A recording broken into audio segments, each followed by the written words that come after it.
Il est 18 h, bonsoir à tous. Voici les principales informations de cette journée.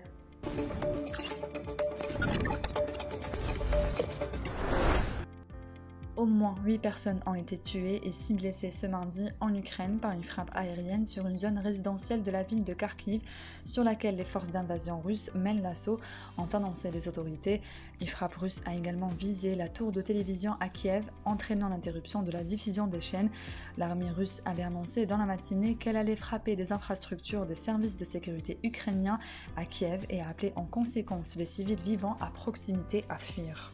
La Cour européenne des droits de l'homme, saisie par Kiev selon une procédure d'urgence, a exhorté Moscou à s'abstenir de toute attaque militaire contre des civils et des biens de caractère civil en Ukraine. L'Union africaine a fait part lundi de sa préoccupation face aux nombreux témoignages d'Africains cherchant à quitter l'Ukraine, victimes selon l'Union africaine de comportements racistes. Le président en exercice de l'Union africaine Macky Sall et le président de la Commission de l'Union africaine Moussa Faki rappellent dans un communiqué que toute personne a le droit de franchir les frontières internationales pendant un conflit et à ce titre devrait bénéficier des mêmes droits de traverser la frontière pour se mettre à l'abri du conflit en Ukraine, quelle que soit sa nationalité ou son identité. La ligne Tougourt-Hassim Saoud sera mise en fonction à partir du premier trimestre 2023, déclare ce mardi Azedine Felidi, directeur général de l'Agence nationale d'études et de suivi de la réalisation des investissements ferroviaires. Selon lui, plusieurs autres projets de voies ferrées ont été réceptionnés, notamment ceux dédiés au raccordement du complexe sidérurgique de Bellara et de la cimenterie de Biskra au port de Djenjen dans la wilaya de Jijel.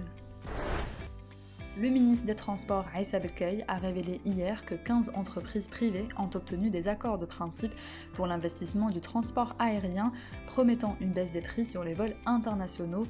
Revenant sur le potentiel et l'emplacement stratégique de l'Algérie, le ministre a affirmé que son département travaille pour la réunion des conditions nécessaires à la construction d'un hub. Nous avons plus de 30 aéroports et nous disposons de moyens de surveillance aérienne.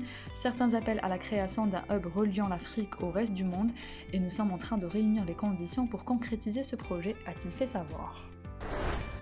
Le technicien Khalidine Madoui est devenu le nouvel entraîneur du CS Constantine en remplacement de Sherif Hadjar, démissionnaire, a annoncé le club ce mardi dans un communiqué. Madoui, 44 ans, reste sur une expérience de 8 mois avec la formation koweïtienne d'Al Qasidiya.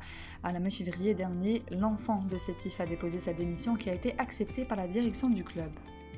Quant à la direction de l'entente de Sétif, elle a chargé l'entraîneur de la réserve Reda Bendris d'assurer l'intérim à la tête du staff technique des seniors en remplacement du Tunisien Nabil Kouki, limogé, a annoncé le club hier soir dans un communiqué.